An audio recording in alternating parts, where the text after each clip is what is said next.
தமிழகம் எங்கும் Max Gold cash for your gold. Max Gold நீங்க தங்க மட்டும் இல்லைங்க, பிளாட்டினம், டைமண்ட், சில்வர், ரூபினி எதை வேணாலும் விற்கலாம். உங்களுக்கான பணம் ரொக்கமா கையிலயோ இல்லைன்னா பேங்க் அக்கௌண்ட்லயோ உடனடியாக செலுத்திடுவாங்க. மார்க்கெட் மதிப்பை விட 100 ரூபாய் ஒரு கிராமுக்கு உங்களுக்கு கூடுதலா கிடைக்கும். தமிழ்நாடு முழுக்க டோர் ஸ்டெப் சர்வீஸும் இவங்க ப்ரொவைட் பண்றாங்க. உங்களுக்கு கோல்ட விற்கணும்னு அதுக்கு ஒரே ஒரு பெஸ்ட் பிளேஸ் மேக்ஸ் கோல்டு தான். கால் 04445454545. வணக்கம்.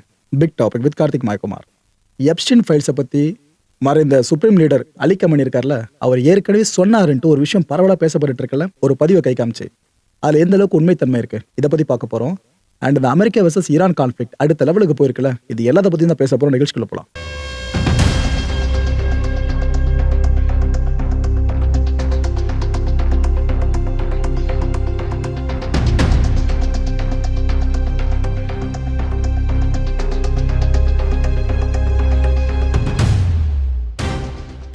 இப்போ நீங்கள் ஸ்க்ரீனில் பார்த்துட்டு இருக்கீங்களா ஒரு பதிவு. இது எப்போ யாரால போடப்பட்டிருக்குன்னு கருதப்படுதுன்னு பார்த்தீங்கன்னா 2024 வருஷம் மே மாதம் 26 வாக்கில் கொல்லப்பட்ட சுப்ரீம் லீடர் இருக்கார்ல அலி கமனி, அவர் பதிவிட்டதாக தான் இந்த போஸ்ட் பயங்கர வைரலாக சுற்றிக்கிட்டு இருக்கு. அதில் என்ன மென்ஷன் பண்ணியிருக்கு, கார்ட்டர் சொன்னாப்ல இது போல ஒவ்வொரு வருஷமும் 1 லட்சம் கேர்ள்ஸை ஆப்பிரிக்கன் லத்தீன் அமெரிக்கால இருந்து அவங்க விற்கிறாங்க அடிமைகளா, தலா $1000 விகிதத்தில் வித்துக்கிட்டு இருக்காங்கன்னு இந்த ஒரு போஸ்ட்டுங்க. இதை வச்சு தான் பல பேரும் கிளைம் பண்றாங்க. அன்றே எப்ஸ்டின் ஃபைல்ஸ் பத்தி சொல்லிட்டாரு, பட் இதை பெருசா யாரும் நம்பல. ஆனா இப்ப எப்ஸ்டின் ஃபைல்ஸ் பத்தி பேசிக்கிட்டு இருக்கோம். அது இப்ப வெளியான எப்ஸ்டின் ஃபைல்ஸ்ல சுப்ரீம் லீடர் பேரே கிடையாது. இன்னும் கரெக்டா சொல்லணும்னா அமெரிக்காவை சார்ந்து இருப்பாங்களே அந்த தலைவர்கள் பேர்லாம் இருக்கு, பிசினஸ்மேன் பேர் இருக்கு. ஆனா அமெரிக்காவுக்கு எதிர்மனையில இருக்கவங்க பேர்லாம் பெருசா இல்லைன்றாங்க. ஆனா இருக்கு, பட் எப்படின்னா அவங்க டைரக்டா எப்ஸ்டினை பார்த்த மாதிரி இருக்காது. செய்திகள் அவங்களை பத்தி வர விஷயம், அவங்களை பத்தி வர தகவல், விளாடிமிர் புட்டினை பத்தி இவங்க பேசிக்கிறது அது போல மேல் கான்வர்சேஷன் நிறைய இருக்கு. ஆனா அவங்க டைரக்டா பேசல. வித்தியாசம் புரிஞ்சிச்சா? ஆக்சுவலா இந்த விஷயத்துல அவர் எப்ஸ்டின் ஃபைல்ஸ் தான் கை காமிச்சு பேசியிருக்காரு. அவர் தான் இந்த போஸ்ட்டை போட்டிருக்காரு. இதுதான் உண்மைன்னு இதை நிரூபிப்பதற்கு எந்த ஆதாரமும் கிடையாதுங்க. ஓகேவா? ஸோ அதை வச்சு நீங்க ஒரு முடிவுக்கு வரலாம், இது ஒரு ப்ரொபகண்டா பேஸ் தான், ஃபேக் தான். இப்ப நடக்கிற விஷயங்களை அந்த விஷயங்களோட சேர்த்து சொல்லிட்டாலே மக்கள் நம்பிடுவாங்கன்னு ஒரு கியூரியாசிட்டி கிரியேட் ஆகல, அதோட வெளிப்பாடாதான் இதை பார்க்க முடியுது. அது மட்டும் இல்ல மக்களே, எப்ஸ்டின் ஃபைல் சார்ந்து ஈரானோட தலைமை பெருசா மாத்திருக்க முடியும் விஷயம் தெரிஞ்சிருந்தா. பட் அவங்களால பெருசா மாத்த முடியாம போச்சுனாக்கா விஷயம் அப்ப பெருசா தெரிய வரலன்னு அர்த்தம். வித்தியாசம் புரிஞ்சிருச்சா? Right. IRGC, Iranian revolutionary guard corps, இவங்க என்ன சொல்றாங்க, இப்போ நாங்க சக்சஸ்ஃபுல்லா ஒரு ஆயில் டேங்கரை அடிச்சிட்டோம் எங்க கல்ஃப்ல அப்படின்றாங்க. எதுக்குங்க அப்படின்னு கேக்குறப்ப, இல்லைங்க இந்த ஹார்முஸ் பகுதியை யாரும் கிராஸ் பண்ண கூட சொல்லியிருக்கோல, ஆனா எங்களை மீறி கிராஸ் பண்ணாங்க, நாங்க அடிச்சிட்டோம் அப்படின்னு சொல்லிட்டு ஆதாரங்களை வெளியிட ஆரம்பிச்சிட்டாங்க. ஒரு மாதிரி அந்த இடத்துல புகை கிளம்புதுங்க ஒரு கப்பல் இருந்து தக தகன்னு எரிஞ்சுக்கிட்டு. அந்த ஆதார புகைப்படத்தையும் ஐஆர்ஜிசி வெளியிட்டு இருக்காங்க. ஆக்சுவலா எங்களோட கூட்டாளி நாடுகள் இருக்குல்ல, அவங்க நாட்டு கப்பல்கள் இந்த பகுதியை போகலாம் நாங்கள் அலோவ் பண்றோம். ஆனா அமெரிக்கா பிளஸ் அமெரிக்காவோட கூட்டு நாடுகள் இருக்குல்ல, அவங்க கப்பல்களை இந்த பக்கம் நாங்கள் அனுமதிக்க மாட்டோம். அவங்க மீறி பயன்படுத்த விழைஞ்சாங்கன்னா நாங்க கதையை முடிச்சிருவோன்னு ஐஆர்ஜிசி அந்த போட்டோவோடு இப்ப வெளியே சொல்லிட்டு இருக்காங்க. ஆதாரம் கேட்டீங்களா? இதுதான் ஆதாரம்னு ஐஆர்ஜிசி சொல்லியிருக்கு. ஸோ ஹார்முஸ் பகுதியில் இதுக்கப்புறம் எவ்வளோ ரத்த கலரியை பார்க்க போறோமோ நாம. மஜித் டாக்ட் ரவான்ஷி, இவர் இந்த ஈரானோட டெபுட்டி ஃபாரின் மினிஸ்டர். இவர் இப்ப என்ன சொல்றாரு, இந்த பாருங்க ஏற்கனவே அமெரிக்கா பல நாடுகளை ஈரானுக்கு எதிராக திருப்பி விட்டுச்சு அதோட தந்திரத்தால. இப்ப யூரோப்பையும் அவங்க இது போல திருப்பி ட்ரை பண்ணிட்டு இருக்காங்க. யூரோப் ஒழுங்கா இருக்கிற இடத்துல அப்படி இருக்கிறது நல்லது. அதை விட்டு அமெரிக்கா படையோடு சேர்ந்துக்கிட்டு ஈரானுக்கு எதிராக ஏதாவது நீங்க வேலையை பார்த்தீங்க அப்படின்னா எங்களோட லெஜிட்டிமேட் டார்கெட் லிஸ்ட்ல யூரோப்பா வரன்னு சொல்லியிருக்காப்ல. ஐரோப்பா வரைக்கும் அட்டாக் நடந்தா என்னங்க ஆகுறது யோசிச்சு பாருங்க. அதான் இங்க வான் பண்ணியிருக்காரு. எப்பவுமே ஈரான் ஃபர்ஸ்ட் ஆரம்பிக்காது, ஆனா நீங்க ஆரம்பிச்சா நாங்க முடிச்சு வைப்போன்னு அவர் இங்க சொல்லியிருக்காரு. ஸோ யூரோப் சைலண்டா இருக்கிறது நல்லது. நாங்க ஈரானுக்கு எதிராக எது நடந்தாலும் சைலண்டா இருக்கிற ஆட்கள் கிடையாது. எங்க நாட்டையும் நாட்டு மக்களையும் பாதுகாக்க எந்த எக்ஸ்ட்ரீமுக்கும் போவோன்ட்டு அவர் சொல்லியிருக்காரு. அட் த சேம் டைம் அமெரிக்காவும் இஸ்ரேலும் இந்த போர்க்காலத்துல எவ்வளவு செலவு பண்ணிட்டு இருக்காங்க தெரியுமா? ஆக்சுவலா ஈரான் பண்ற செலவு இருக்குல்ல, அதை விட பல மடங்கு அதிகமா அமெரிக்கா இஸ்ரேல் பட செலவு பண்ணிக்கிட்டு இருக்கு. ஒரு வார நீங்க ஒரு நாள் கொண்டு போறது ஈஸி கிடையாது மக்களே. அதுல அவ்வளோ செலவுகள் இருக்கு. உதாரணத்தை சொல்லணும்னா அமெரிக்க படை என்ன பண்ணிட்டு இருக்கு, மிடில் ஈஸ்ட் முழுக்க கிட்டத்தட்ட 40,000 இருந்து 50,000 சோல்ஜர்ஸ் வரைக்கும் அமெரிக்கன் ட்ரூப்ஸ் இருக்காங்களா, அவங்க எல்லாரும் டெப்ளாய் பண்றாங்க. 200க்கும் மேற்பட்ட ஃபைட்டர் ஜெட்ஸை பயன்படுத்துறாங்க. இது பார்த்தாலும் 2 பெரிய வார்ஷிப் குரூப் இந்த ஏர்கிராஃப்ட் கேரியர்ஸ் இதை வேற நிலை கொண்டு வச்சிருக்காங்க.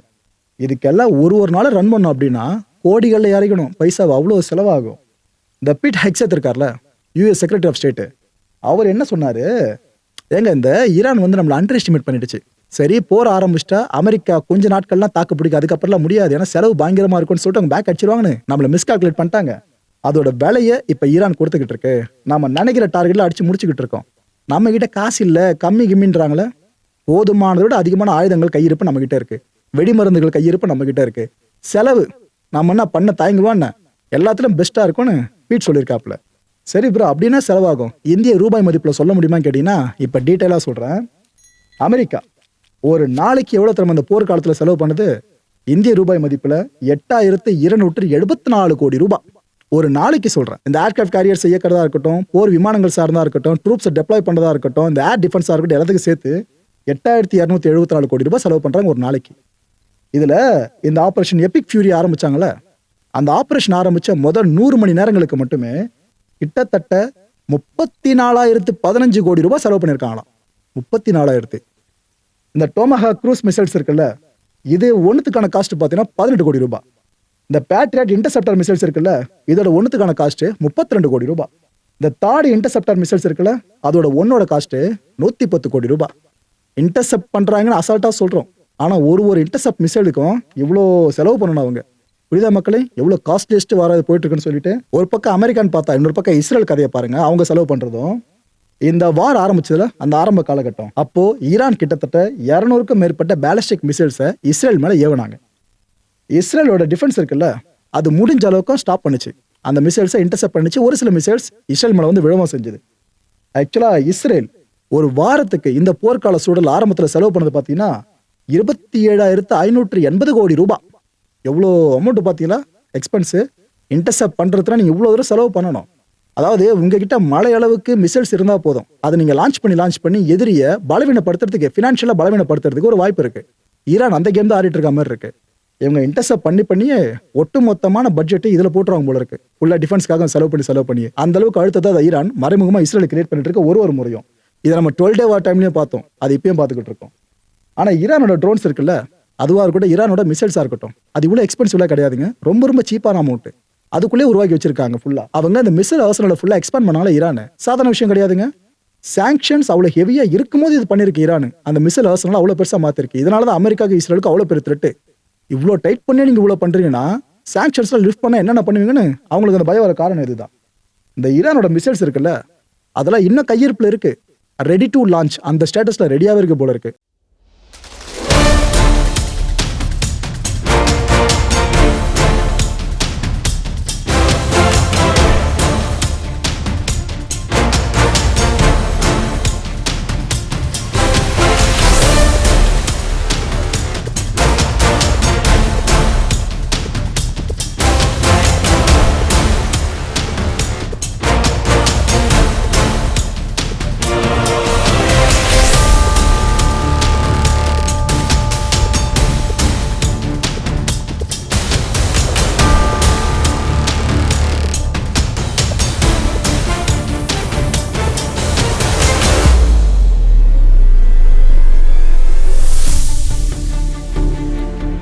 இந்த முகத்தை சில நாட்களுக்கு முன்னாடி நீங்க நம்ம வீடியோல பார்த்துருப்பீங்க. அதாவது பேரு ஆசிஃப் மெர்ச்சன்ட்டுங்க. பாகிஸ்தானை பேஸ் பண்ண ஒரு பெரிய பிசினஸ் மேனு. இவர் அமெரிக்காக்குள்ள வராரு எப்போ? 2023 வருஷம். வந்தவர் பிசினஸ் மட்டும் பண்ணல, வேற சில வேலைகள்லாம் பார்த்துருக்காப்புல. IRGCக்காக, இந்த ஈரானியன் ரெவல்யூஷன் காட் காப் இருக்குல்ல, அதுக்காக வேலை பார்த்துருக்காப்புல. இதுக்கு தான் ரெக்ரூட் பண்ணாங்களாம். நிறைய ப்ரெஷர்ஸை பில்ட் பண்ணி ஒரு ரெக்ரூட் பண்ணாங்களாம். இவருக்கு என்ன டாஸ்க் கொடுக்கப்பட்டுச்சாமா? Donald Trump, Joe Biden, Nikki Haley, இந்த 3 பேரையும் அசாசினேட் பண்ணணும். அப்பேற்பட்ட வேலைக்கு தான் இவரை ரெக்ரூட் பண்ணி அனுப்பிச்சு விட்டுருந்தாங்களாம். 2024 வருஷம் இவரை அரெஸ்ட் பண்ணிட்டாங்க அமெரிக்காவில் வச்சு. அதுக்கப்புறம் விசாரணை தொடர்ந்து நடக்குது. கோர்ட்ல இப்ப என்ன தெரியுமா வேர்டிக்ட் கொடுத்துருக்காங்க? குற்றவாளின்னு சொல்லிட்டாங்க இந்த பர்சனை.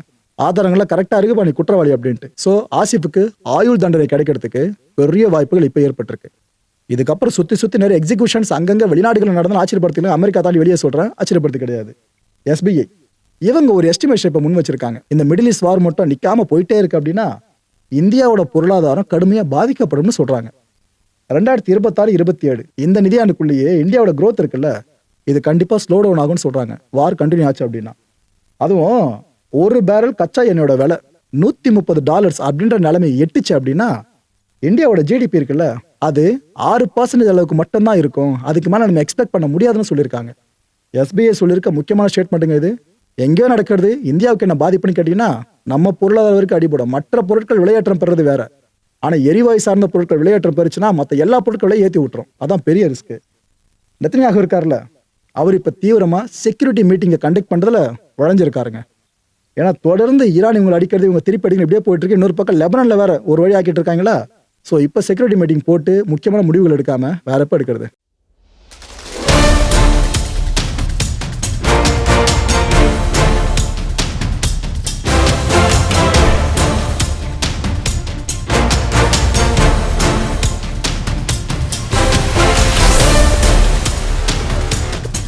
இந்த அம்மா பேரு ஃபாத்திமா.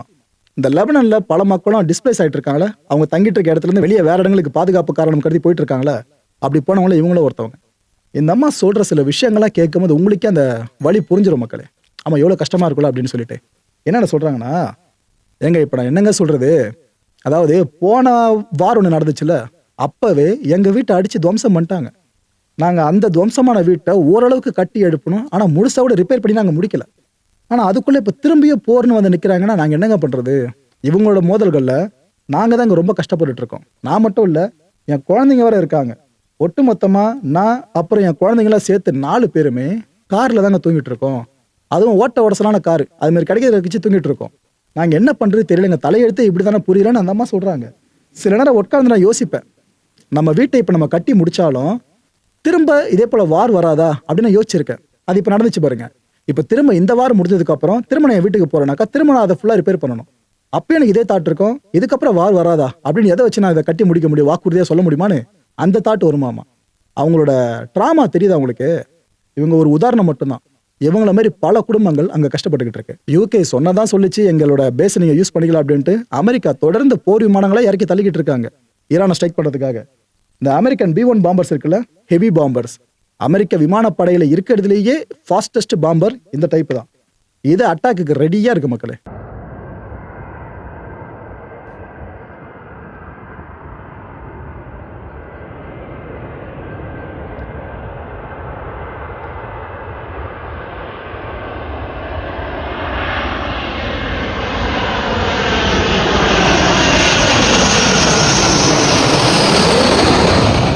இந்த கான்டென்ட்டை பொறுத்த வரைக்கும் நாமெல்லாம் சிந்திக்க வேண்டியது இந்த மனுஷனோட முழக்கத்தை பற்றி தான். இவர் எப்படி கத்தினாரு, ஏன் கத்தினாரு எல்லாம் உங்களுக்கு தெரிஞ்சிருக்கும். இஸ்ரேலை காக்க எதுக்கு அமெரிக்கா இவ்வளோ தூரம் போரில் போகணும், அமெரிக்கன்ஸ் போற விரும்பலன்னு சொல்லிட்டு பயங்கரமாக ஷவுட் பண்ணி வெளியே அனுப்பப்பட்ட ஆள் தான் இவர். No one wants to fight for Israel. முக்கியமான ஸ்டேட்மெண்ட் அவர் சொன்னது. ஆக்சுவலாக இது போல குரல்கள் உலகம் முழுக்க ஒலிக்கணும்னு நான் எதிர்பார்க்குறேன். இந்த கவர்மெண்ட்டுக்கு எதிராக அந்த கவர்மெண்ட்டுக்கு எதிராக சொல்லலை, இந்த பர்சனுக்கு எதிராக அந்த பர்சனுக்கு எதிராக சொல்லலை. போரே வேண்டாம் அப்படின்ற முழக்கத்தை உலக மக்கள் எல்லாரும் முழங்கணும்னாக்கா ஒருவேளை இதுக்கு ஒரு தீர்வு நோக்கி போகலான்னு நினைக்கிறேன். அடுத்த நிகழ்ச்சி சந்திக்கலாம். நன்றி, வணக்கம். தமிழகம் எங்கும் Max Gold, cash for your gold. Max Gold நீங்க தங்க மட்டும் இல்லைங்க, பிளாட்டினம், டைமண்ட், சில்வர், ரூபினி எதை வேணாலும் விற்கலாம். உங்களுக்கான பணம் ரொக்கமா கையிலயோ இல்லைன்னா பேங்க் அக்கௌண்ட்லயோ உடனடியாக செலுத்திடுவாங்க. மார்க்கெட் மதிப்பை விட 100 ரூபாய் ஒரு கிராமுக்கு உங்களுக்கு கூடுதலாக கிடைக்கும். தமிழ்நாடு முழுக்க டோர் ஸ்டெப் சர்வீஸும் இவங்க ப்ரொவைட் பண்றாங்க. உங்களுக்கு கோல்டை விற்கணும்னு அதுக்கு ஒரே ஒரு பெஸ்ட் பிளேஸ் மேக்ஸ் கோல்டு தான். கால் 04445454545. என் அன்பார்ந்த மாயம் ஸ்டுடியோஸ் நேயர்களே, மாயம் பக்தின்னு ஆன்மீகத்துக்காக பிரத்யேகமா ஒரு சேனலை கொண்டு வந்திருக்கோம். மறக்காம சப்ஸ்கிரைப் பண்ணி அந்த சேனலுக்கு உங்களோட ஆதரவை மனப்பூர்வமாக தெரிவிங்க. வணக்கம் மாயம் ஸ்டுடியோஸ் நண்பர்களே. மாயம் ட்ரெண்ட்ஸ் அப்படின்ற ஒரு புதிய ஃபேஸ்புக் பேஜை ஓப்பன் பண்ணியிருக்கோம். நீங்கள் யூடியூப்பில் பார்த்துட்டு இருக்கீங்களா நம்மளோட கான்டென்ட்ஸ்லாம். இதெல்லாம் விட ஒரு படி மேலே ரொம்ப கிறிஸ்பாகவும் ரொம்ப சூப்பராகவும் நிறைய கான்டென்ட்ஸ் உங்களுக்கு இந்த பேஜில் காத்துட்ருக்குங்க. ஸோ உடனடியாக ஃபேஸ்புக் பிளாட்ஃபார்ம் போங்க, மாயம் ட்ரெண்ட்ஸ்னு டைப் பண்ணி சர்ச் பண்ணி நம்ம பேஜை ஃபாலோ பண்ணுங்கள். அப்படியே நம்ம சேனலையும் நீங்கள் சப்ஸ்கிரைப் பண்ணிட்டீங்க அப்படின்னா இன்னும் நிறைய புது புது கான்டென்ட்ஸை உங்களுக்காக ப்ரொடியூஸ் பண்ணி கொடுத்துக்கிட்டே இருப்பாங்க. நீங்கள் பண்ணுற ஒவ்வொரு சப்ஸ்கிரிப்ஷனும் எங்களுக்கு பெரிய மோட்டிவேஷனாக அமையும்.